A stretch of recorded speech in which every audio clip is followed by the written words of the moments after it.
been some really wild and interesting changes. Oh, something brand new for me, at least. The Leomord is back which one are you looking at? Which one are you looking at? I'm pretty sure we're looking at the same hero that was picked. It's a Leomord for S2G.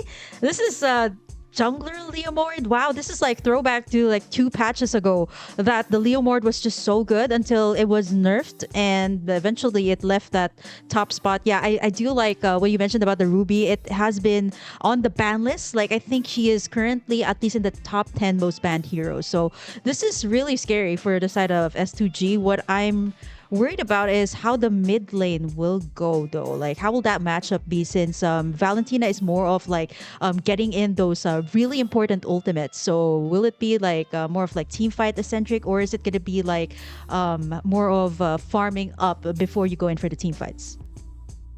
Yeah, and that's the really interesting thing here, especially on the side. You've got a very good mix, I want to say, from both compositions with when it comes to the damage. Leomord on one side, you got a Paquito on the other side. You've got the CC heavy, and the wave clear in the mid as well from Aurora and from Valentina. And then just that tankiness and setting potential from both teams. So it's going to be really interesting to see who kind of prevails here.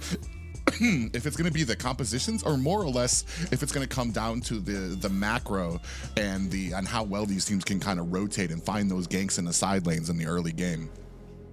Yeah, I think the focus is going to be more on the XP lane lately, because that was one of the changes that I've seen, like especially since the CC came out in the Ruby. Like all of the resources, instead of the gold lane, like it seems to be like a lot of the teams go for pressuring the XP lane that can really carry your team, or at the same time create that pressure when it comes to taking in objectives like the Turtle and the Lord. But here it is, Private. I can't believe we're saying this. We're gonna be heading over to our very first match of the day. It is gonna be S2G versus Twisted Minds here for our very first game in this BO3. Really exciting here, especially because you mentioned about the priority onto the XP lane, which kind of leads into like the next point that has been a little bit of a minor change, where the Turtle and the Lord cannot really be pulled out of the pit. So you really have to dedicate all of your resources. You really have to want and know that you're going to be able to take these objectives and deal with the oncoming, I want to say, offense from the enemy team. So that's going to be another factor here as we move in here. Opening, I want to say, minute and 26 seconds here. Yeah, looking at the Twisted Mind here, this should be a very early game composition. I'm looking at an Arlot that is going to be used as the roamer here for the side of Twisted Minds. A lot of CCs as well that you did mention earlier. So if S2G has the Ruby and Minotaur for the side of Twisted Minds, it's going to be in the form of the Arlot here. So we're seeing there's a little bit of a gold advantage here to Twisted Minds, all because of the early game advantage that they have with the Martis. They're already positioning themselves here on the Turtle Pit, looking to take in that first objective. Yeah, and that's the thing with the Arlot. He actually underwent a few nerfs recently, but it didn't stop him from kind of claiming a seat in the meta. And you can see here we're already starting on the Lord. You see the Lord, you get a little bit of an example there. Turtle is not able to be pulled out of the pit or put to the side. So you really got to dedicate it. You really got to know. Oh, we do have that Phantom Steed is out. Turtle is down to about 10%. Whoa. Big pop-up lands onto Twisted Minds. Begin finds a kill onto Mike. Turtle is still out there fighting. And Soda actually able to pick up the Turtle. So they do, S2G do find a kill, and they are still continuing on. Twisted Minds kind of forcing in there. Soda in a little bit of trouble here. Doesn't have his Mortal Coil. Oh, he's going to use that to go ahead and get over the wall. Lunar chasing him down. Begin comes in with a flicker. Is that going to be it? And Soda goes down. Lunar picking up the kill right there. Wow, just when we thought that it's going to be calm before the storm, but you know what? S2G and Twisted Minds, you see the CC, the chain CC coming out from S2G, they were able to pull off a lot of these early games. Lunar as well, which is actually why the Ruby actually was prioritized here by the side of S2G. It's a good thing that Twisted Minds was able to at least take in the Turtle here. This is Soda that we were talking about, one of, I would say, the most seasoned, and at the same time, one of the most looked upon junglers for the side of the MENA region. I've actually seen a couple of his games, and yeah, if you give him the space to actually snowball here for the side of Twisted Minds, it could actually go downhill. But so far, S2G is looking really great in this early game. They can't keep up with Twisted Minds. Yeah, and that's the thing. The Twisted Minds able to get the turtle, but eventually, I mean, lost the fight. Took 3 deaths up there. So, I mean, you kind of final slash comes out as we're talking about. Karo in trouble there. Had a Frigid Glacier out there as well. Soda claims a death there. Beginnings gets found out in the bush and is going to go ahead and create some space. Yeah, they actually took that time to pick up that kill up to Karo. That would have been a really good setup though, but there was not any follow-up just yet. If the Ruby was there, it could have gone a different way. But let's take a look at this top side. It's going to be trouble here for the quad. They're looking. Sano. They smell blood in the water. And good thing for Sigibum, he saw it and was able to kind of back up, create some distance from that tower. And unfortunately, I want to say not a wasted rotation, but you spent a little bit more time up there and weren't able to actually claim anything. Here comes the next turtle up here as well. Yeah, I like the aggression here of S2G too. Like they were able to get in that early game that we kind of expected Twisted Minds to have. And here it is. Oh, final slash onto Karo. Yeah, He's at half HP. Final slash on Karo. And a lot of damage, already down to about half health. Is going to go ahead and heal himself back up. And they're taking this turtle to the edge of where they can. I think they're looking to kind of pull it out to get a reset on it right now. 4 members of S2G here trying to contest for it. And the turtle gets reset. This is what we were talking about. These little turtle dances now are a little bit more, I mean, you have to be very careful about it because you're pretty much putting yourself in harm's way, and now both teams able to kind of find a little bit of a advantage there. Final slash comes out on the kazoo. Here comes the Phantom Steed. Turtle down to about half health and pulled reset out again. Oh, this is gonna get, wow, I can't imagine the Lord fight at this point, right? This is gonna get really tricky though. Wow, nice tug in onto Soda though. Yeah, and a big pop-up onto the rest of Twisted Minds. Mauro finds a kill onto Begin. Turtle down to about 5% health. Mike running for his life. Is he going to be able to create that distance he's looking for? He's got a little bit of that shield and gets taken down by Kazoo. A great aggression by S2G.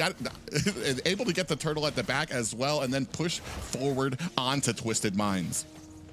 Yeah, S2G kind of understands that, you know, Twisted Minds has this early game.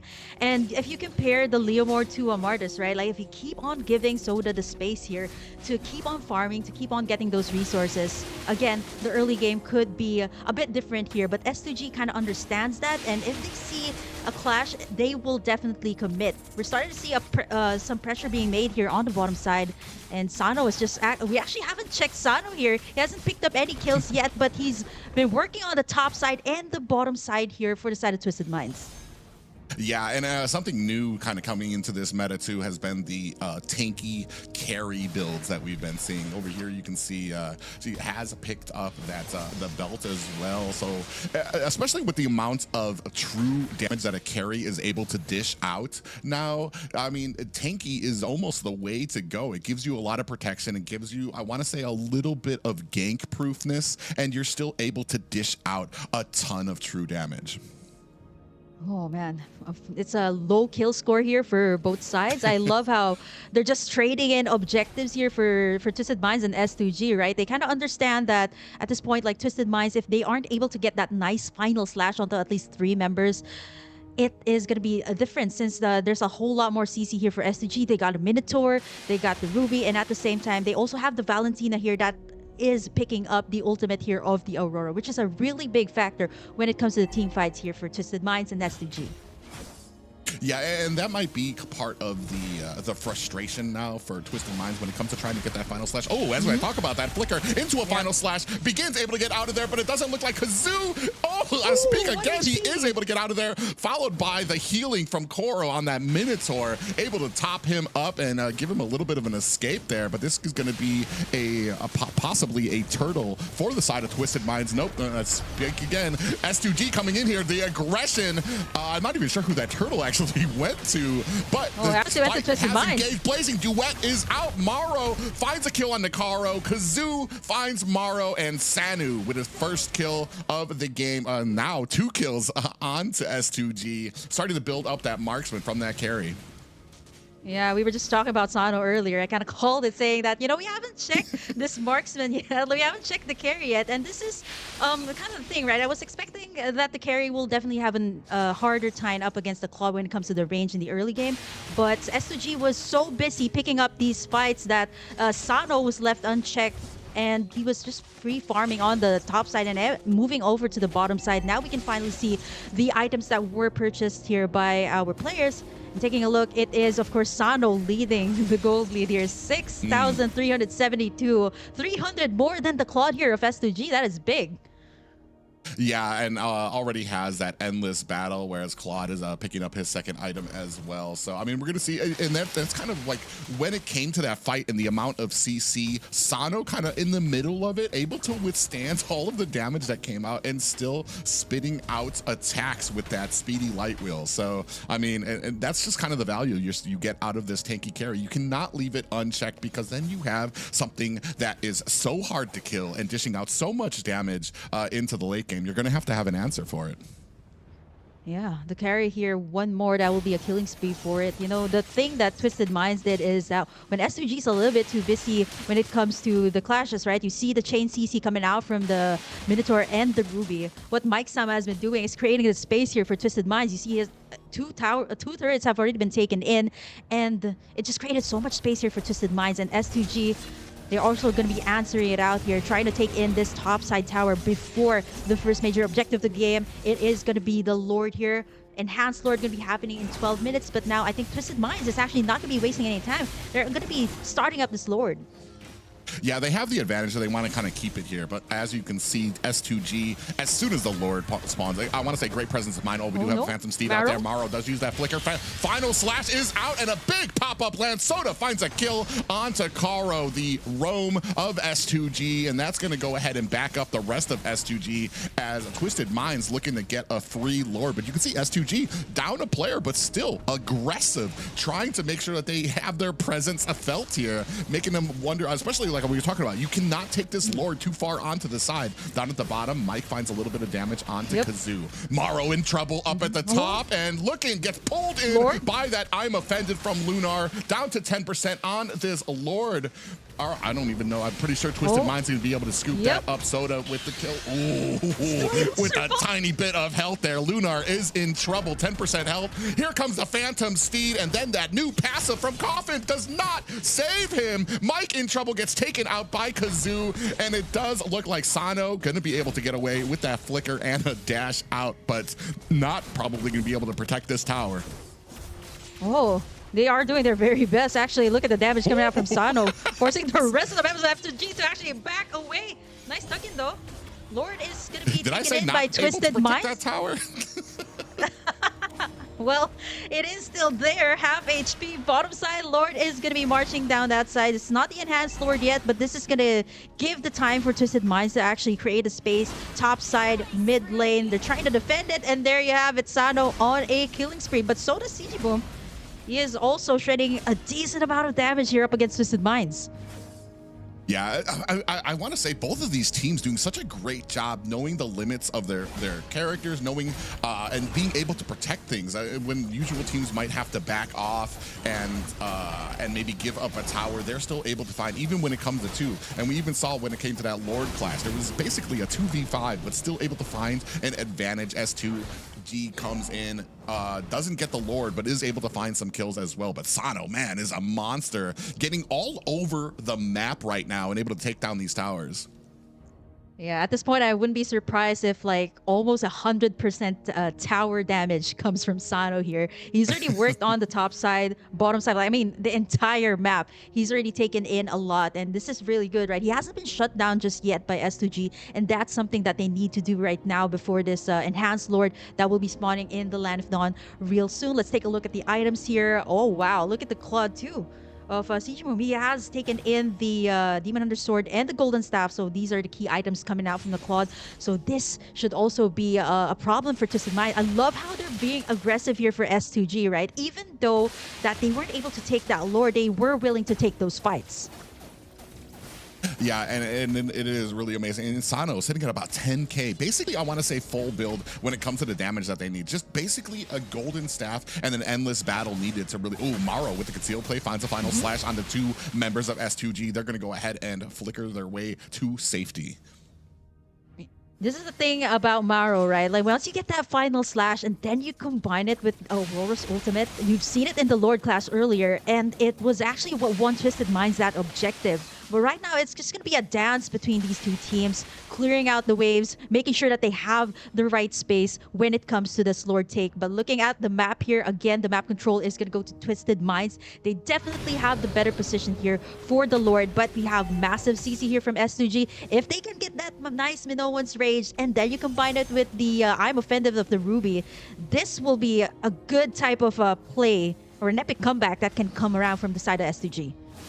Yeah, you see Karo coming up here in the front, trying to check on the status of the Lord. Cuffin in a little bit of trouble. Gets caught under the tower, but they reverse it, and Kazoo actually gets caught, and that means S2G does not have a retribution for this Lord, and Soda's going to go ahead and start on it. Oh, that was big for the side of S2G, or rather Twisted Minds, because the outplay coming out from Cuffin, he still had that passive, because he was trying to go for the pickoff, but then it just backfired on the side of S2G. They're going to have to take this Lord. This should be a free Lord, though, for the side of Twisted Minds. Yeah, it does look like you can see Mike and Maro doing a good job of zoning out S2G from this Lord. And yeah, and that's the thing is, it was kind of questionable there just because Kazoo went in and Aurora still had that, Cuffin still had that passive. So, I mean, even if you get the kill, you're going to have that Ice Form to compete with while you're sitting underneath the tower just taking hits. Yeah, it's kind of like the passive of the Nana, right? Like, you don't know when it has that passive, and it has that second chance. Pretty much like an immortality, I would say here, which is one of the good things that I have seen in the revamp of the Aurora. I love how they added that. But here it is, the enhanced Lord for the side of Twisted Minds Private. It is going to be marching on the bottom side. So let's see how Twisted Minds will try to pressure in S2G here. But we're waiting in for the setup here of Karo with that Minotaur. Yeah, you can see the final slash came out there, and actually now Maro takes a heap of damage underneath the turret. Karo able to find the kill on there, the roam. Soda here looking to press on to Lunar, who's going to go ahead and put the last touches onto that Lord. Really interesting. Oh, final slash comes out there as well. Cuffin in a little bit of trouble. Look at the amount of CC and damage coming out. Blazing Duet finds, he's not able to find Aurora. He's trying though. Lunar finds a kill onto Mike, and Soda and Sana go down as well. Cuffin alone, no passive on him. Is he going to be able to get away? Look at the freezing. This is what I was talking about. The CC from this Cuffin right now, but it is not enough. They are able to chase him down. Oh, a wipe. Can they go for a straight push here? Okay, Maru is back. 20 seconds for the rest. They have that minion. Let's take a look at that replay there. What happened, Private, is that there was a massive chain CC coming out from the side of S2G. Then the Blazing Duet coming out from CGMO onto the backside, was able to shred apart the backlines here at Twisted Minds. I like this chase coming out from Cuffin. There's no passive left, and they got in that wipe. Oh, no, this might be it. They tried for it, about 10%, and that's going to be it. S2G able to turn the tables at the last moment and get themselves their first victory. Just happened there. But that one wipeout, they were able to get it a victory. I thought it could have been at least like they could have at least bought some time, right? Like, because Mario was back up and the rest still had like a few more seconds, but that was one straight push after that single wipeout. That was what I was talking about, the combination of the Ruby, and then you got that Minoan's Rage onto like 4 and the Blazing Duet too at the backside. We can't forget that. Yeah, well, I want to say, like, I mean, it was amazing. As soon as the Blazing Duet came out in that BMI, he was deep into the back line, absolutely shredding them. And even when the Blazing Duet, they hadn't killed them and Aurora's passive had gone off, he still had enough damage to chunk down 2 more players, and then they were able to kind of chase down the Aurora as well. So, I mean, man, a great play there, especially being able to get deep into the back line like that, where I want to say they were having issues taking down the CC of the Aurora, the damage from the carry, and they were able to kind of find the answer there at the last, especially coming off of a defensive push from the Lord. Yeah, actually, it was nice that the carry there flickered out. Like, even Cuffin was pushed back in because they saw the massive chain CC, right? I thought it could have gone to Twisted Minds, but what we didn't notice was like the main thing that was really hard for Twisted Minds there is that they didn't notice that Blazing Duet. Like, if Sigibum didn't pop that in onto the back